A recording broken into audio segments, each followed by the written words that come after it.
So in this section, we'll learn how Alexander Hamilton, the first U.S. Secretary of the Treasury, shaped the future path of American capitalism by creating a new set of rules for the financial relationships inside the country.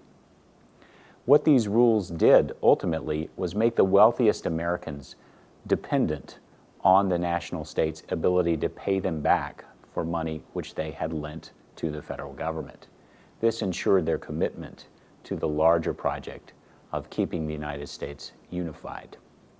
But the rules and the links that he created would also help to shape the future development of American capitalism in even bigger ways. So one of the biggest problems that the United States faced in the 1780s was the huge accumulation of debt. And this debt was caused by spending during the American Revolution. Both the national government and the individual states had sold bonds in order to finance war against Britain, which was the world's biggest military power. They'd won the war, but now they were left with a huge accumulation of debt and an economy in tatters. They had very little ability to pay this money back through tax revenues. When Hamilton becomes Secretary of the Treasury in 1789, the United States federal government and the individual states combined owed about $79 million collectively in bonds and in accumulated interest. Now, a bond is a promise to pay money at a specific time, and sometimes over time through a stream of interest payments. If you don't pay back your debts on bonds, whether you're a state, a corporation, or an individual, you're going to find it much harder to borrow money in the future should you need to do so. Some policymakers, like Virginia's James Madison, said it would be unethical to pay back the bonds at face value because many of the current holders were speculators who'd bought the bonds for pennies on the dollar. Others pointed out that it was probably impossible to actually pay back the bonds.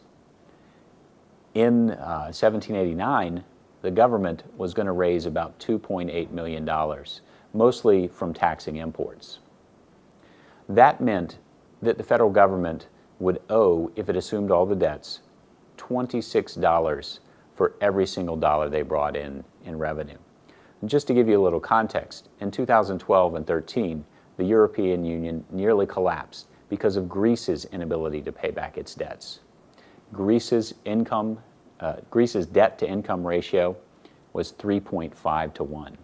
Now, while many of Hamilton's political opponents, like James Madison or Thomas Jefferson, had a narrow focus on shaving down the total amount of debt by repudiating or paying back only part of the bonds, Hamilton understood that if the bonds were a crisis, they were also an opportunity to show the power of the federal government to establish a coherent and stable economic environment in which entrepreneurs and investors could make profit. Now, one reason perhaps why he understood this was that he came from a different sort of background.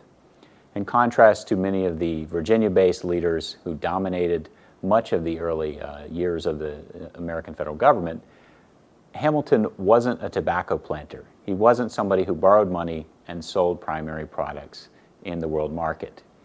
He instead had grown up in the British West Indies. Now, sugar colonies, tobacco colonies, there's some similarity. But Hamilton got his education in business right in the middle of mercantile activity, in the office of a local merchant who lent money to planters and borrowed money himself from overseas investors.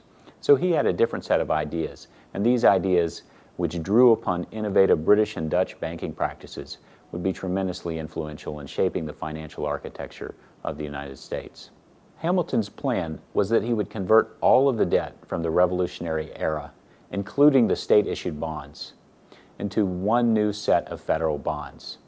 Now, instead of 6% interest like the old ones, these would pay 4% interest. But they'd be perpetual. In other words, the federal government would keep paying 4% interest year after year unless it decided to buy the bonds back completely. Hamilton convinced Congress to adopt his plan and even to set aside a fixed portion of the tariff revenue every year to pay off the interest on the bonds. Now, his plan worked so well that within 10 years, the debt-to-income ratio of the federal government had dropped from 26 to 1 to 8 to 1. And it was able to issue new debt and borrow money much more cheaply than it had been able to do before. And in a broader sense, this was so because he had convinced investors around the world to buy into, to sink their money into the startup that the United States represented. They were now confident, because of his plan, that the United States would be able to pay them back. But at the same time, as they invested in the United States, their fortunes were literally invested in the broader fortune and the broader success of the United States. They would not be inclined to break up the United States into smaller nations or see it be reacquired by Britain or some other colonial power.